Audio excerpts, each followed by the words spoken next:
I'm Farah Shammas. Welcome to Hotel Talk.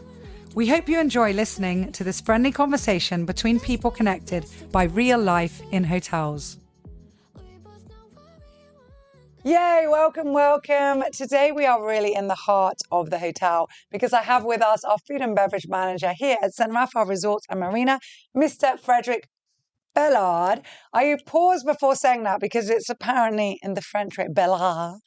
But in English, yes, you Bellard. even say Bellard. Absolutely. Fred, welcome. Thank you very much for inviting me today. I'm so happy that we're here to discuss such a massive department in all hotels. I think it's one of those things you know, but you don't know, or you don't think about, that actually food and beverage, including, of course, the kitchens, makes up nearly 80% of most hotels. It's a very, very big operation, absolutely. It's huge, exactly. Really huge. So let's dive straight into it and go for my first question, which is, what is the most surprising things that guests don't know about running a hotel kitchen and the bar operation and in general, food and beverage? I think I could give about 100 examples, but the main one is that the main people from the department just never switch off. We are always on our phone. We are always thinking. We are always communicating between us to make sure that we can really develop and ensure the well-being of our guests on daily basis. There is always any challenges coming up, any requests coming up, and that's 24 hours thinking way, absolutely. Which is, I think, a huge difference between hotels and any other job or industry. Not all, but a lot. In that it never closes. Never. In another job, you'll have your office hours until 5 or 6 o'clock. And then even if someone wants to stay overtime, even if there's a project or a deadline, they might stay late. They might stay until 8 or 9 or 10 or 11 or midnight.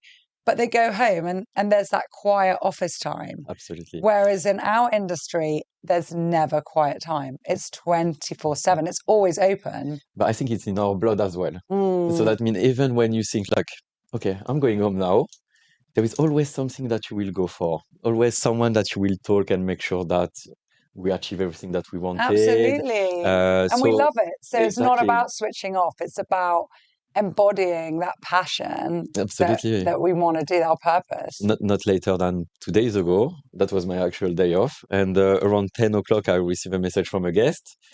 And they were asking me a couple of things. And you just can't, stop. And you just like, okay, so let's contact chef and we organize and everything. And you don't even realize that you're at home, but actually you're relaxing. But in the same time, you deal with what you have to do. So I think it's more a state of mind, Definitely. It's just a natural way to be between us. I laugh a lot with Vassal. I think Instagram thinks I'm an alcoholic because the algorithm constantly pops up with photography for bar shots, alcoholic drinks, how to make cocktails, how to photograph them. And then I'm constantly sending it to the team, to you, to everyone. Mr. And then I'm like, as well on TikTok all the time, sending recipe of cocktail idea for Easter, who's going to be in 6 months. That's what we find interesting. We're always looking forward. Yes. Yeah, I love that. So have you noticed any new trends in what guests are asking for lately or anything surprising?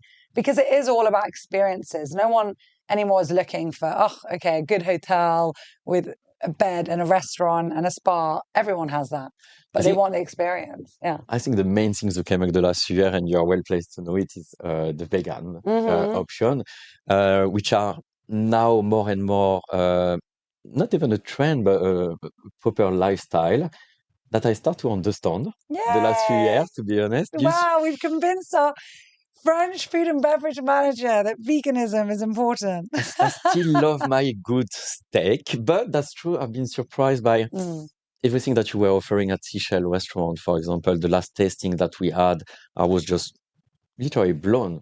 And you see my face when I was trying the dishes. I was like, wow, surprising. Because that's new to me, really, to eat those options. And I would say that's the most things that we can see the last few years. Actually, that's always been one of my missions since turning vegan, and why I started my social media, Cook Vegan or Forest Club and so many other things, is to show people that you can have a vegan meal, a plant-based meal. It can be delicious. Which you is won't tasty. miss meat. You won't feel weak. You're going to have a tasty meal, feel satisfied. It will look beautiful.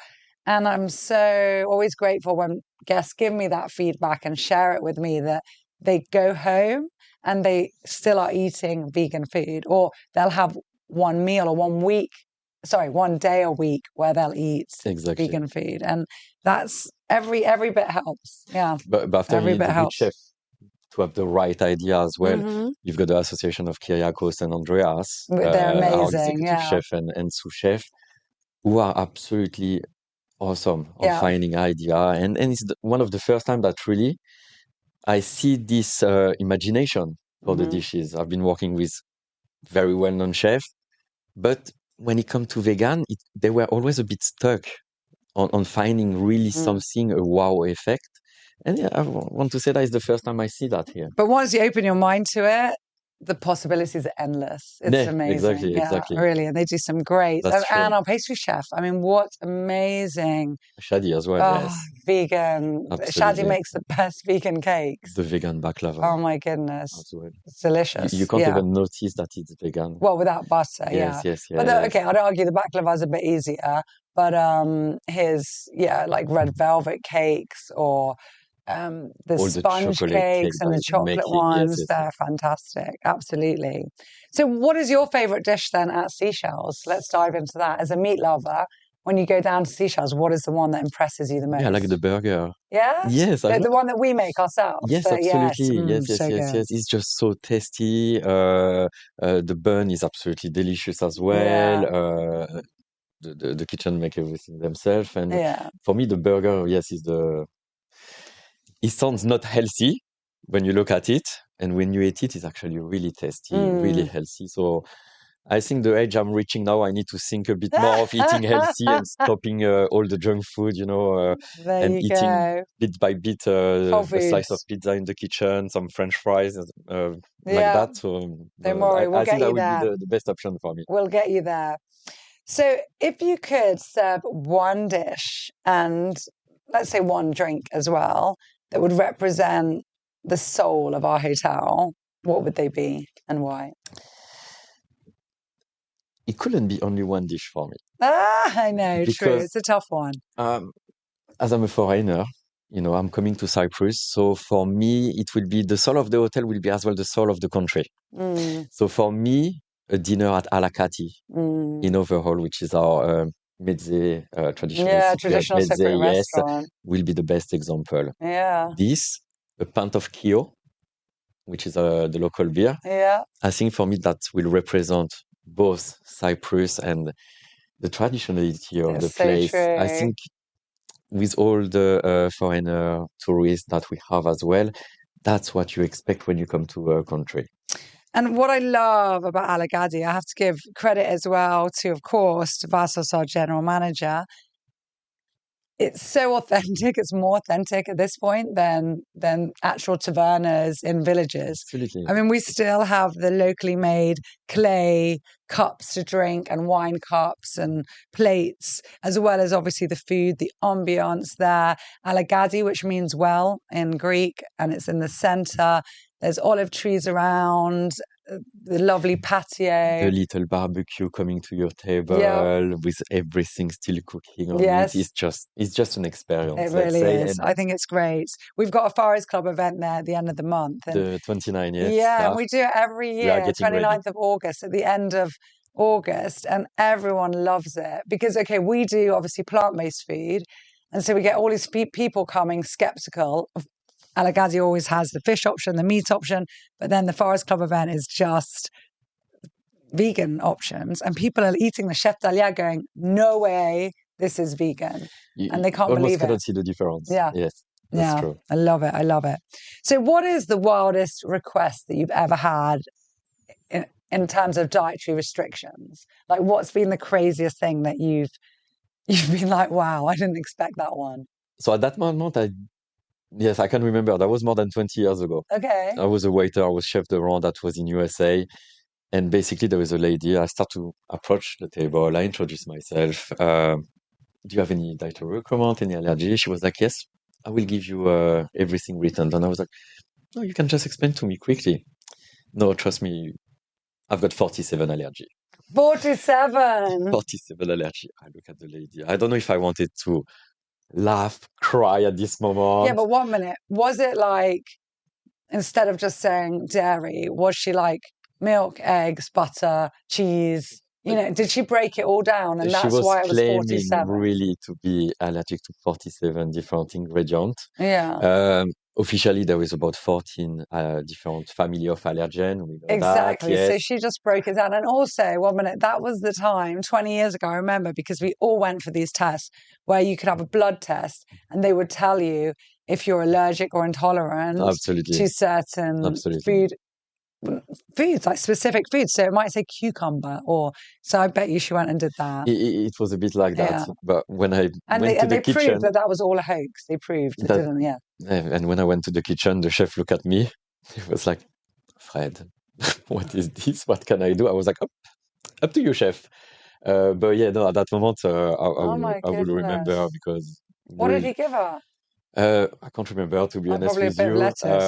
But a bit of lettuce, yeah. Absolutely. Actually, saying that, no, I remember. Except if it was on the list. No, because I remember these things. Because when I went, on mine it put lettuce, and that's when I realised. As well. Yes, that's how. But I just threw it out. I didn't take it seriously. I was like, "What a joke!" This thing the is. lettuce.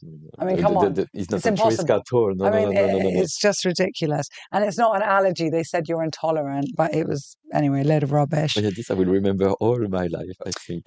So, I actually always use this as an example for life in general, how we put things on a menu saying, oh, this is amazing, it's going to sell so well, and then it doesn't. And then something else, and we're like, oh, well, pretty average, let's throw it on for good measure, and it sells like hotcakes. So what food and beverage idea do you remember that you put on that didn't work? And you can even say one that did. I would say that was back in London. We were taking a new contract over in a 5-star hotel as a caterer and running the restaurant. And we wanted to follow the trend at this time. It was like more sharing dishes, but fine dining, sharing dishes. And we wanted to go into that trend. However, guests was disappointed. Guests were not really understanding the concept. However, we were explaining clearly. And it didn't work at all. Okay. So we start to realize, we stopped to listening to ourselves and we listened to the guests on what they were expecting in this special area of London, which were much younger as well. So we decided to go into basic food, I want to say, excellent product, level of 2 AA rosette, and basically that works. And that works. We just listen, simple dishes, but with the perfect flavor, fresh product, and that's what has been working. So sometimes there is some trends, but is it the right place to make it run or not? So that's such a good example. It reminds me of, so we have hotels in the UK, and one of them has a stunning pub with it in the New Forest in Hampshire. And in the pub years and years ago, they introduced open-faced sandwiches. But this was, well before, at least that hit the country in the UK. So these open-faced sandwiches were there, and they just didn't work. It really didn't work. Sales plummeted. And then in the end, my dad was like, we're in the business of providing food, not of education, because the chef at the time was like, but this is the trend and we're educating the clients, but they didn't want that. Is what did they want? They wanted their traditional food served in the best way. So I always remember that we're not in the business of education. It's really important to understand that we might have some excellent idea, but we need to assume as well that sometimes, I was wrong. That's not what our guests want. And learn from them. We try it. Exactly. Yeah, that's the beauty now of electronic menus that I love, which obviously is since we had them before COVID, but it's become more acceptable post-COVID. Yes. And it's just so great because whenever we're doing the menus here, we'll say, well, I'm not sure about that. And then we say, let's put it on and try. let's give it 1, 2, 3 months. And if it doesn't work, we pull it and we put something else. Exactly. So, and also with the availability of ingredients, if you can't get an ingredients for some time, which happens on an island, we can just pull that menu item and go with something else. So I love that. Yeah. So how do you balance offering indulgent treats with the growing demand for health-conscious options? I simply let the magical hand of our pastry chef one more time, Shadi. We are in a generation now that we need to be healthy. We enjoy to have like sweets which are not sweet, for example, and more based on nice fruit, nice flavor as well. So our pastry chef is proposing at all times some desserts which are very low on sugar, which are very healthy. All the vegan options that we have. I keep hearing at the moment this banana mousse that I need to try. That's my recipe. Yes. That's yours. The chocolate one. Sorry, Shadi, the credit is not for you on that one. No. 1 minute. I take this back. I don't know if it's a banana, but there's the banana chocolate with goji berries. Yes, absolutely. Yeah, that's my recipe. Yeah. But I tell them, I'm bored of eating it now. I never make it at home because we make it so often here, but guests love it. They love it. So I'll tell you the story behind this recipe. So I think I was just vegan, and my husband's auntie, bless her, who's no longer with us, who we loved to bits, AJ, was over from England. And I was like, I think she suddenly came over to visit us in our house. And so it was the tea and everything that, the English people like. And I literally was like, I have no desserts. And I ran into home, and I did normally make like a raw kind of mousse. But I was like, let me make something like tastier. And I just hoped it worked. So I was literally like goji berries, bananas, the cacao. I started throwing the ingredients together that I liked, put it in the freezer, which it just needs like 20 minutes or so, and then served it out. And I think I can't remember, it was her birthday, and we put candles on it. And she loved it so much. And this is a woman who loves her butter and her scones and, cream biscuits and everything. Yeah. And she loved it. And she emailed me and she said, I need the recipe. So I actually had to write down the recipe. Otherwise, I did everything just from memory. And then when we started going more healthy in the hotel and we needed desserts, and at the time, Shadi wasn't with us, but the previous team were like, how do you expect us to make any desserts without egg and butter and loads of sugar? And I literally went down into the kitchen and started making muffins with them that I make for the children. And they were shocked. They were like, no, where's the measuring cup? And they were trying to write down everything I was doing. And that recipe is still at Seashells, the date banana muffin. So then, and then this was one of them. So this dessert it was just a freestyle idea, basically. Yeah, freestyle idea, and it's now a staple at San Raphael. So sometimes the best success are just like random idea. Okay, it's very nice, but I have to say, Shadi, I am not going to be too shy. He really does some amazing. No, Shadi is doing an amazing work. Yes, oh absolutely. My goodness, the chocolate, this creamy mousse on sponge that he did for my any of our birthdays is just out of this world. I need to stop to eat this one. Yeah, it's so good. Addictive. Oh my goodness, it's delicious. No, actually, yes, no, this one is but my favorite is still the pistachio raspberry. That's not vegan. This is not vegan, but this one is really my favorite. Yasmina loves that. She ate that. She can, she's tiny and she can eat two. I know, actually, I make a discover when we were closing last year. And Shadi prepared this for an event that we had during the closure for 200 people. Yeah. And we had this big gastro dish, and he made me try. And I asked him to take it away because I couldn't stop eating it. I couldn't stop. So everyone, it's up at the Captain's Bar. It's a staple there. It's the pistachio raspberry, not vegan, but that's it. You heard it on Hotel Talk. We've got to get a vegan version now. I want to try it too. I'm sure we can make it. Yeah. I'm sure it's so good. It's so good. So what local ingredients or traditional recipes help inspire our menu, do you think? Especially coming from you, that you're not from Cyprus. So it's really interesting because you give that fresh perspective of what non-Mediterranean, let's say, cultures would actually find delicious. What's your favorite Cypriot dish that you've had so far? Yeah, like a bit of everything. Bit of everything. I mean, I've been living in UK for 14 years in overall, and it's difficult to find like good product, real tasty product. So even a tomato I know, for me it doesn't taste like a in tomato. Cyprus is like a fruit. I will say any of the food that we have here, everything is really locally based. That will be what I prefer is all the local meat, all the fresh fish that we have around as well, all the fruit. Oh my God, Yeah, they're and just so even our salads, delicious, they taste so good. Yes, absolutely. So I will join again the Alakadi restaurant because for me that's really the proper product. It's really as a foreigner one more time what I'm expecting when I'm coming to Cyprus. So it's really difficult to give only one dish. Yeah. Because for me it's all about an experience, from our guest, but as well for myself because I always see myself if I was a guest. And I've got the same mentality.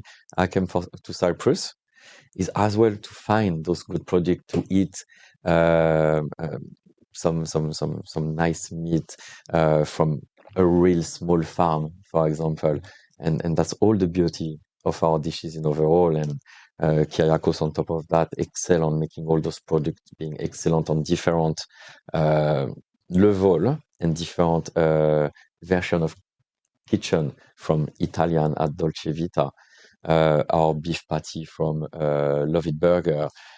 Which is our new concept. You We need know, to talk about that. So we've just launched this year, summer 2025, our Love It Burger joint. it's And already a success, huh? yeah, Yes. oh my goodness, I'm so happy about that. Yeah, we were thinking with Bastos for a long time, like, oh, to do like something else. What other experiences can we offer?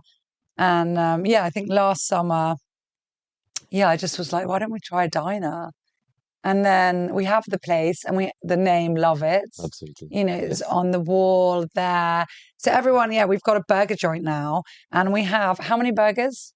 We've got about 12. Is it 11 or 12 Yes, in the end? about 12. And a third of them are vegan, like all our menus, 30% has to be vegan. And yeah, but I mean, it's a huge variety of different burgers to try. Absolutely, yes. And what's different buns, different tell us some of the feedback. I breads. know it's been successful, but tell everyone listening But the some of the feedback has been feedback. amazing by all the guests. I think it's the atmosphere as well, And also, which yeah, is the awesome. decor. You did so well finding all these little, diner. Thank you to Natalie. Yes, Natalie's amazing. Natalie, who always, I give The her best for recce's. yeah, exactly. I so tell her my good. vision, what And I'd then, like yeah. to, and she managed to find exactly Yeah. what's in my mind, but I cannot express. I love it. It's just such a great team, Absolutely. really, from the chefs, pastry, the service. Yes. I mean, they're what I was out at dinner last night and I had just this string of compliments from some people who are members of the hotel, just saying, wow, wow, wow. And they knew everyone's names, and from the pool boys to the amphibian bar to the captain's bar, just how helpful and nice Even everyone is. housekeeping, huh? Yeah, housekeeping are Name of a amazing. housekeeper come back all the time. Yeah. But yes, for Love It Burger, the atmosphere as well is really important. Like the music, it brings you back to the 80s a bit, like when you were watching Back to the Future, the number 2, when you see them in the diner, all these kind of things. Is really when I came watched that downstairs the recently. I first love time, that. I didn't want to leave actually. And I love the atmosphere. I feel like in a bit in a different world. It's so good. Maybe bring myself back when I was in USA 20 years ago, living there, and maybe bring some memories around. But no, I think we did well on that one. Yeah, we've done really well. And of course, Golden Monkey. I mean, we haven't even mentioned Golden Monkey, but all the team there and the food in Golden Monkey, I've never heard a negative comment. Never. Like, it's amazing. It's one more time. That's an experience. You arrive there. You will be great in Thai. There is all the traditional spiritual environment as well. Very important. Our chef who are doing their prayer, every day before service. So it's all a state of mind. Letnaba, our chef, who is actually very, very skilled, I think I never tried Thai food like that.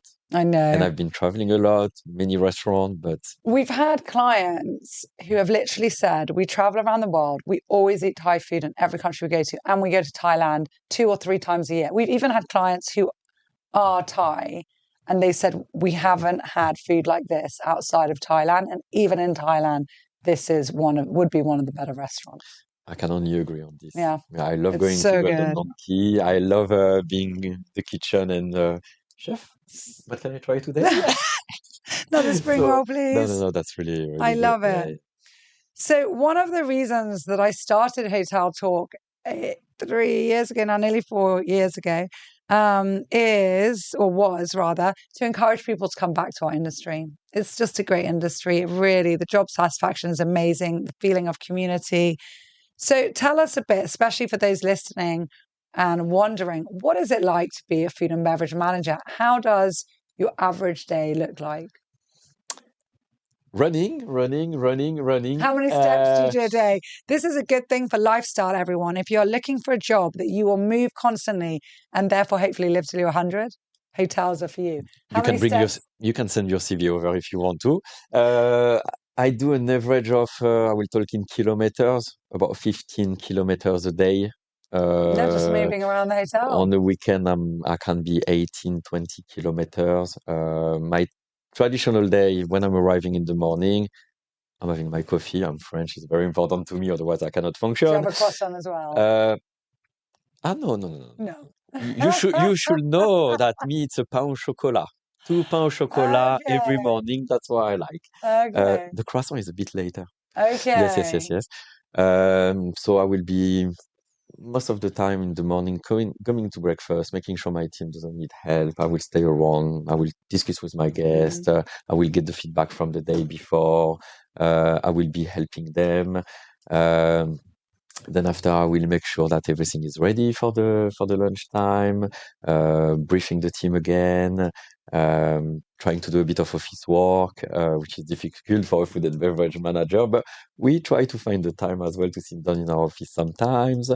We'll be checking the function of the day because you've got a lot of events here at Saint Raphael. So in August is the quiet season, but otherwise we've got conference all the time. We've got wedding almost every weekend as well to keep us busy. So typical day is really being around my team.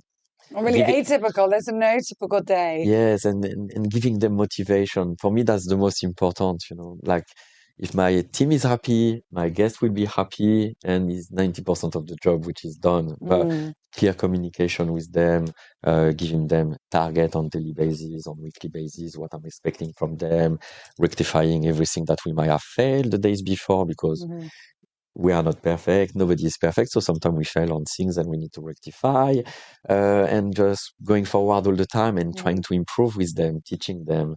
I like to be a bit like a teacher. For me, there is no point to have any employee that won't learn anything.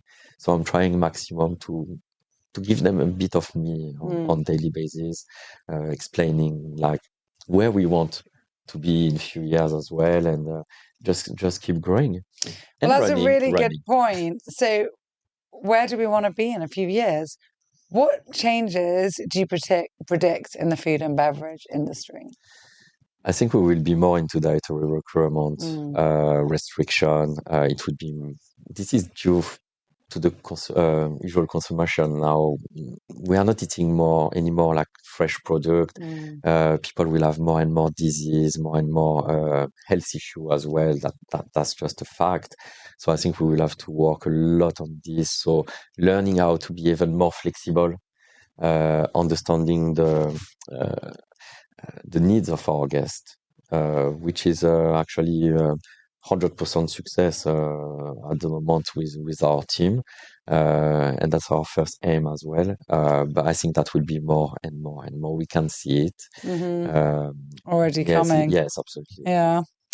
And then my last question, I know that you've got quite a lot of celebrity stories from your long career working in top hotels, including ours here. So tell us about a celebrity story, or if there's a celebrity that you'd like to one day welcome or meet, who would that be? And maybe one that you have met. So celebrity stories. There is the main one. I was 15. It was my first internship, basically, and I was at this time just a kid. I was working probably 12, 13 hours a day. And one day I had this actress, Andy McDowell, who came to the restaurant. So me, I was still very small. She was So it was around the time of Four Weddings and a Funeral, like when she was massive. It was in 1995. Yeah, which was, I think, like the year it came out. Yes, something like that. I Yes, think, absolutely. yeah, it was around then it came out. Yeah. Exactly. And she came to dine. And she was very tall, very pretty, so elegant, and I was very shy. And she came to me, and she was like, "Oh, he's so cute," and blah blah. So me, I was like all blushing. And she drew me a smiley. She gave me an autograph, and she gave me a kiss. And I will never forget that. Have you washed your cheeks since? Since I had to, because I need to shave every day as well, and I like to keep clean. But no, that was one of my like biggest memory, I want to say. Charles Navour as well. When I was about the same age, he was in the same place. Who was absolutely a lovely man. That will be the one I will invite, actually. They'd like to meet again. Because at this age, he was like, "You'll be successful." Ah. And he was always treating us like his own kids. Ah. He was a regular. He unfortunately passed away now, but it was a big man, and I'd love him to see that how I grown and that I'm still in the same industry, and yes, and I've been a bit successful, let's say. Yeah. So that will be the main person, the main people. Yes. So I ask everybody this: what is your favorite quote? Due to my background of the past few years, a bit different since I came in Cyprus, but always been doing new opening, refurbishment of places, trying to get the higher standard, for example. It's a French expression, so I'm not sure it works in English. It's slowly, slowly, the bird is making his nest. And say it in French, so we hear it. Petit à petit, l'oiseau fait son nid. Slow but steady wins the race. Exactly. Yeah, you get there in the end. I love that. Okay, so let's have a bonus question. Let's see if you get one from the food and beverage department. I hope no, something to change a bit. Yeah, well, it might be something from your team.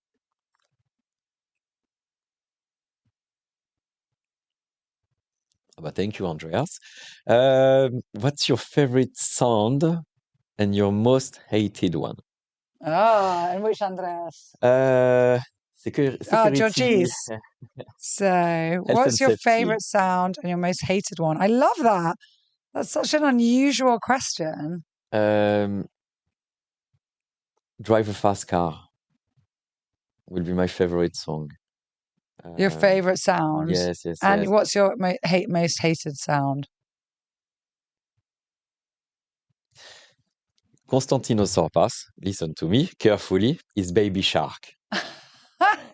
That is playing every time there is a kid's birthday in Palladium, or when a kid is crying with his piano, he switched from very classical and amazing music. He's an amazing musician. Yeah. And he will start to do Baby Shark. Baby Shark. Exactly. And after he's staying in my head for hours. So that will be this. I love it. I love it. Driving Fast Car from Tracy Chapman. That's something I was listening every night to when I was working on cruise line. Sorry. So that's the song. I actually thought you meant the sound. No, okay, from, yeah, Tracy the Chapman. Song. Okay. That I love as a singer, and that's not my favorite style of music, but that's one of my favorite songs that I can listen non-stop all the time. I love it. Well, Frederic, thank you so much. It's been a pleasure to have you on Hotel Talk. It was a pleasure as well. And I hope lots of guests and our team get to listen to this and many others from further afield. So thank you. Thank you to you. Have a great day. You too. Thank you for listening. And don't forget to hit that subscribe button because it helps us more than you may realize. If you are planning on coming to visit us at St. Raphael Resort Marina, feel free to email our reservations team quoting Hotel Talk and receive an exclusive offer just for you. We look forward to seeing you soon, hearing your feedback about our show, and producing many, many more interesting episodes just for you, our listener, and our valued guest in mind. Thank you so much and take care.